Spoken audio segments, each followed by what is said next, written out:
بسم اللہ الرحمن الرحیم۔ میزان رسول صلی اللہ علیہ وآلہ وسلم حضرت ابو ایوب انصاری رضی اللہ تعالیٰ عنہ۔ جب نبی کریم صلی اللہ علیہ وآلہ وسلم مکہ سے ہجرت کر کے مدینہ منورہ پہنچے تو اس کے باشندوں نے ادب و احترام، عقیدت اور محبت سے استقبال کیا۔ رسول اللہ صلی اللہ علیہ وآلہ وسلم چند روز مدینہ کی مضافاتی بستی قباء میں گزارے۔ اس دوران آپ صلی اللہ علیہ وآلہ وسلم وہاں ایک مسجد قباء تعمیر کی، پھر وہاں سے اپنی اونٹنی پر سوار ہو کر نکلے اور مدینہ کے تمام بڑے بڑے سردار اس کے راستے میں کھڑے ہو گئے۔ ان میں سے ہر ایک کے دل میں یہ حسین آرزو تھی کہ وہ رسول اللہ صلی اللہ علیہ وآلہ وسلم کو اپنے گھر میں قیام کرنے پر آمادہ کرنے کا شرف حاصل کرنے میں کامیاب ہو جائیں۔ تمام سردار ان مدینہ باری باری اونٹنی کے آگے کھڑے ہو جاتے اور اس کا راستہ روک کر عرض کرتے، اے اللہ کے رسول صلی اللہ علیہ وآلہ وسلم، آپ ہمارے یہاں قیام فرمائے، لیکن آپ صلی اللہ علیہ وسلم نے ارشاد فرمایا، اسے چھوڑ دو، یہ اللہ تعالیٰ کی طرف سے مأمور ہے۔ اونٹنی حضرت ابو ایوب انصاری رضی اللہ تعالیٰ عنہ کے مکان کے سامنے خالی پڑے ہوئے میدان میں پہنچ کر بیٹھ گئی۔ یہ دیکھ کر حضرت ابو ایوب انصاری رضی اللہ تعالیٰ عنہ کا دل فراحت و نسبات سے لبریز ہو گیا۔ انہوں نے آپ کا سامان اٹھایا اور اسے خوشی خوشی اپنے گھر لے آئے۔ حضرت ابو ایوب انصاری رضی اللہ تعالیٰ عنہ کا اسم گرامی خالد بن زید بن کلیب تھا۔ آپ کی کنیت ابو ایوب تھی اور ان کا تعلق انصار کے قبیلہ بنو نجار سے تھا۔ حضرت ابو ایوب رضی اللہ تعالیٰ عنہ کا مکان 2 منزلہ تھا۔ انہوں نے بلائی منزل کو اہل خانہ کے ساز و سامان سے خالی کرا دیا تاکہ رسول اللہ صلی اللہ علیہ وآلہ وسلم اس میں قیام فرمائے، لیکن رسول اللہ صلی اللہ علیہ وآلہ وسلم نے نچلی منزل کو بلائی منزل پر ترجیح دی اور اسے اپنے قیام کے لیے پسند فرمایا۔ حضرت ابو ایوب رضی اللہ تعالیٰ عنہ نے آپ صلی اللہ علیہ وسلم کی مرضی کے آگے سر تسلیم ہم کر دیا۔ جب رات ہوئی اور رسول اللہ صلی اللہ علیہ وآلہ وسلم آرام فرمانے کے لیے اپنی خوابگاہ میں تشریف لے جا چکے تھے تو حضرت ابو ایوب رضی اللہ عنہ اور ان کی اہلیہ کے دل میں خیال آیا کہ یہ بات مناسب ہے کہ رسول اللہ صلی اللہ علیہ وسلم نیچے اور ہم ان سے اوپر رہیں، اس صورت میں تو ہم تباہ و برباد ہو جائیں گے۔ وہ دونوں رات بھر بے چین رہے اور بلاخر اس گوشے میں سمٹ گئے جو رسول اللہ صلی اللہ علیہ وسلم کے اوپر واقع نہیں تھا۔ اگر چلتے تو درمیان میں چلنے کی بجائے کنارے کنارے چلتے۔ صبح کو حضرت ابو ایوب انصاری رضی اللہ عنہ نے بارگاہ رسالت صلی اللہ علیہ وآلہ وسلم میں عرض کیا، اے اللہ کے رسول صلی اللہ علیہ وآلہ وسلم، رات بھر ہم آپ کو اس احساس نے بے چین کر رکھا ہے کہ ہم جس مکان کے بلائی منزل میں ہیں آپ اس کے نیچے تشریف فرما ہیں، اور جب ہم چلتے ہیں اور حرکت کرتے ہیں تو دھول اور گرد و غبار آپ صلی اللہ علیہ وسلم کے اذیت کا سبب بنتی ہے۔ رسول اللہ صلی اللہ علیہ وآلہ وسلم نے ان کو تسلی دیتے ہوئے فرمایا، اس کی فکر و پرواہ مت کرو، چونکہ بکثرت لوگ میرے پاس ملنے کے لیے آتے رہتے ہیں، اس لیے نیچے ہی رہنا میرے لیے زیادہ مناسب اور آرام دہ ہے۔ حضرت ابو ایوب رضی اللہ تعالیٰ عنہ کہتے ہیں کہ میں نے رسول اللہ صلی اللہ علیہ وآلہ وسلم کے حکم پر سر تسلیم ہم کر دیا اور بلائی منظر میں قیام پذیر رہا، یہاں تک کہ ایک سرد رات کو ہمارا پانی کا گرہ ٹوٹ گیا، اس کا پانی اوپری منزل کے فرش پر پھیل گیا اور ہم دونوں میاں بیوی اس کے پھیلے ہوئے پانی کو جذب کرنے کی طرف متوجہ ہوئے۔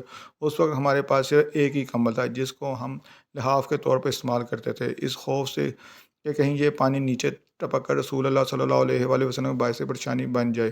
ہم نے اس کمبل سے پانی کو جذب کر لیا۔ پھر صبح کے وقت میں نے بارگاہ رسالت صلی اللہ علیہ وآلہ وسلم میں حاضر ہو کر عرض کیا، میرے باپ آپ پر فدا ہوں، مجھے اچھا نہیں لگتا کہ میں آپ صلی اللہ علیہ وآلہ وسلم سے اوپر ہوں اور آپ صلی اللہ علیہ وآلہ وسلم مجھ سے نیچے رہیں۔ پھر میں نے رات کو پیش آنے والے گڑھے کا واقعہ آپ کے گوش گزار کر دیا اور آپ صلی اللہ علیہ وآلہ وسلم سے بلائی منزل میں منتقل ہو جانے کی درخواست کی۔ آپ نے میری درخواست منظور فرمائی اور اوپر کی منزل میں منتقل ہو گئے۔ رسول اللہ صلی اللہ علیہ وآلہ وسلم حضرت ابو ایوب رضی اللہ عنہ کے مکان میں تقریباً 7 مہینے تک قیام پذیر رہے، یہاں تک کہ جب اس زمین میں مسجد کی تعمیر مکمل ہو گئی جس میں اونٹنی بیٹھی تھی تو آپ صلی اللہ علیہ وآلہ وسلم مسجد کے ہجروں میں منتقل ہو گئے۔ حضرت ابو ایوب رضی اللہ عنہ کو رسول اللہ صلی اللہ علیہ وآلہ وسلم غیر معمولی محبت تھی، یہاں تک کہ رسول اللہ صلی اللہ علیہ وآلہ وسلم کے گھر کو اپنا گھر سمجھتے تھے۔ حضرت عبداللہ بن عباس رضی اللہ تعالیٰ عنہ بیان کرتے ہیں کہ ایک روز حضرت ابو بکر رضی اللہ عنہ گرمی کی ایک سخت دھوپ میں گھر سے نکلے کہ مسجد کی طرف حضرت عمر رضی اللہ عنہ کو دیکھ کر پوچھا کہ آپ اس وقت گھر سے کیوں نکلے ہیں؟ آپ نے فرمایا، بھوک کی شدت اور بے چینی کی وجہ سے۔ حضرت عمر رضی اللہ عنہ نے کہا، خدا کی قسم میرے گھر سے نکلنے کا اسباب بھی یہی ہے۔ اتنے میں رسول اللہ صلی اللہ علیہ وآلہ وسلم اپنے حجرے سے تشریف لائے۔ ان دونوں حضرات سے دریافت کیا کہ آپ دونوں کس غرض سے اپنے گھروں سے باہر نکلے ہیں؟ دونوں نے جواباً عرض کیا، واللہ ہم دونوں بھوک سے بے چین ہو کر نکلے ہیں۔ آپ صلی اللہ علیہ وآلہ وسلم نے فرمایا، اس ہستی کی قسم جس کے قبضے میں قدرت میں میری جان ہے، میرا بھی یہی خیال ہے۔ اس کے بعد تینوں حضرات حضرت ابو ایوب رضی اللہ عنہ کے یہاں پہنچے۔ جب یہ لوگ دروازے پر پہنچے تو حضرت ایوب رضی اللہ عنہ گھر سے نکلی کر ان کے پاس پہنچے۔ رسول اللہ صلی اللہ علیہ وسلم نے ان سے دریافت کیا کہ ابو ایوب رضی اللہ عنہ کہاں ہیں؟ حضرت ابو ایوب رضی اللہ عنہ نے رسول اللہ صلی اللہ علیہ وآلہ وسلم کے نام کی آواز سن لی۔ وہ قریب ہی اپنے کھجوروں کے باغ میں کام کر رہے تھے۔ وہ یہ کہتے ہوئے تیزی سے لپکے، رسول اللہ صلی اللہ علیہ وسلم اور آپ کے ساتھیوں کا آنا ہمارے لیے باعث افتخار ہے۔ حضرت ابو ایوب رضی اللہ عنہ باغ میں سے کھجوروں کا ایک گچھا کاٹ لائے جس میں کچی اور پکی ہر قسم کی کھجوریں لگی ہوئی تھیں۔ نبی کریم صلی اللہ علیہ وآلہ وسلم نے دیکھ کر فرمایا، کیوں نہیں تم نے اس میں صرف پکی ہوئی کھجوریں ہی توڑ لی؟ انہوں نے کہا، میں نے مناسب سمجھا کہ آپ صلی اللہ علیہ وسلم اس میں سے ہر قسم کی کھجور اپنی پسند کے مطابق تناول فرمائے۔ اس کے علاوہ میں آپ حضرات کے لیے ایک بکری بھی ذبح کر رہا ہوں۔ آپ صلی اللہ علیہ وسلم نے فرمایا، اگر ذبح کرنا ہے تو دودھ والی بکری مت ذبح کرنا۔ حضرت ابو ایوب رضی اللہ عنہ نے بکری کا ایک بچہ ذبح کر دیا۔ پھر انہوں نے اپنی اہلیہ سے کہا، ایوب کی ماں، آٹا گوندھ کر ہمارے لیے روٹیاں پکا لو۔ اس کے بعد انہوں نے آدھے گوشت کا سامان پکا لیا اور آدھے کو بھون لیا۔ جب کھانا پک کر تیار ہو گیا تو نبی کریم صلی اللہ علیہ وسلم اور آپ کے دونوں ساتھیوں کے سامنے رکھ دیا گیا۔ تو رسول اللہ صلی اللہ علیہ وآلہ وسلم نے گوشت میں سے ایک ٹکڑا لیا اور اس کو روٹی پر رکھ کر فرمایا، ایوب یہ ٹکڑا فاطمہ کو دے آؤ، اس کو کئی دنوں سے ایسا کھانا نہیں ملا ہے۔ پھر جب سب لوگ کھا کر آسودہ ہو گئے تو نبی کریم صلی اللہ علیہ وآلہ وسلم نے فرمایا، روٹی، گوشت، تیمر، رطب اور بر۔ یہ کہتے ہوئے آپ صلی اللہ علیہ وسلم کی آنکھوں میں اشک آلود ہو گئے۔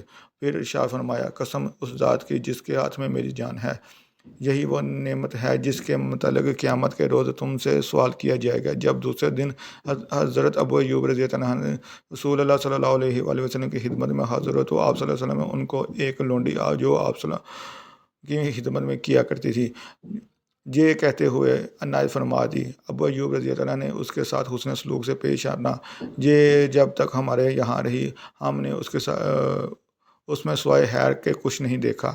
وہ لونڈی کو لیے ہوئے گھر لوٹے اور ابو ایوب رضی اللہ عنہ سے پوچھا، اور آپ صلی اللہ علیہ وسلم نے ہم کو اس کے ساتھ حسن سلوک کی تاکید فرمائی، ہم اس کے ساتھ کون سا رویہ اختیار کریں کہ آپ صلی اللہ علیہ وآلہ وسلم کو ہدایت پر پورا عمل کر سکیں؟ انہوں نے جواب دیا، حضرت ابو ایوب رضی اللہ عنہ نے لونڈی کو آزاد کر دیا۔ اگر آپ کو میری ویڈیو اچھی لگی تو میری ویڈیو کو لائک اور سبسکرائب ہے تاکہ آنے والی ویڈیو کے بارے میں جلد سے جلد نوٹیفیکیشن مل سکے۔ شکریہ۔